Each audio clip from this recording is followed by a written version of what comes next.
Memory Shots με το Θωμάρ Βανίτη. Τι έγινε σαν σήμερα στη μουσική και όχι μόνο.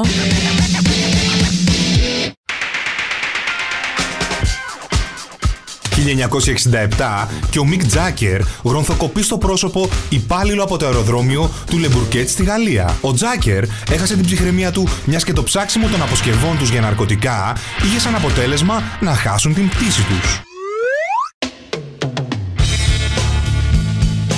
Σαν σήμερα το 1997, και ενώ ήταν σε περιοδεία στο Ηνωμένο Βασίλειο, ο ντράμερ Στίβεν Μποροβίνι των Fun Loving Criminals συνελήφθη ως ύποπτος για πραγματοποίηση άσεμνων τηλεφωνικών κλήσεων σε γυναίκες που εργάζονταν σε γυμναστήρια στην περιοχή του Λίντς.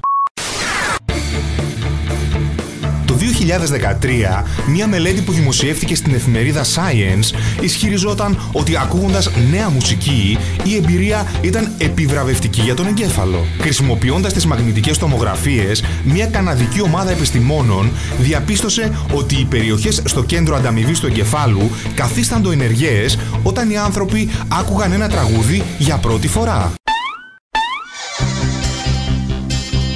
2014 και το Common People των Pulp ψηφίστηκε ο κορυφαίος ύμνος της Britpop από τους ακροατές του BBC Radio 6 στο Ηνωμένο Βασίλειο, νικώντας τους Oasis, Blair αλλά και Suede.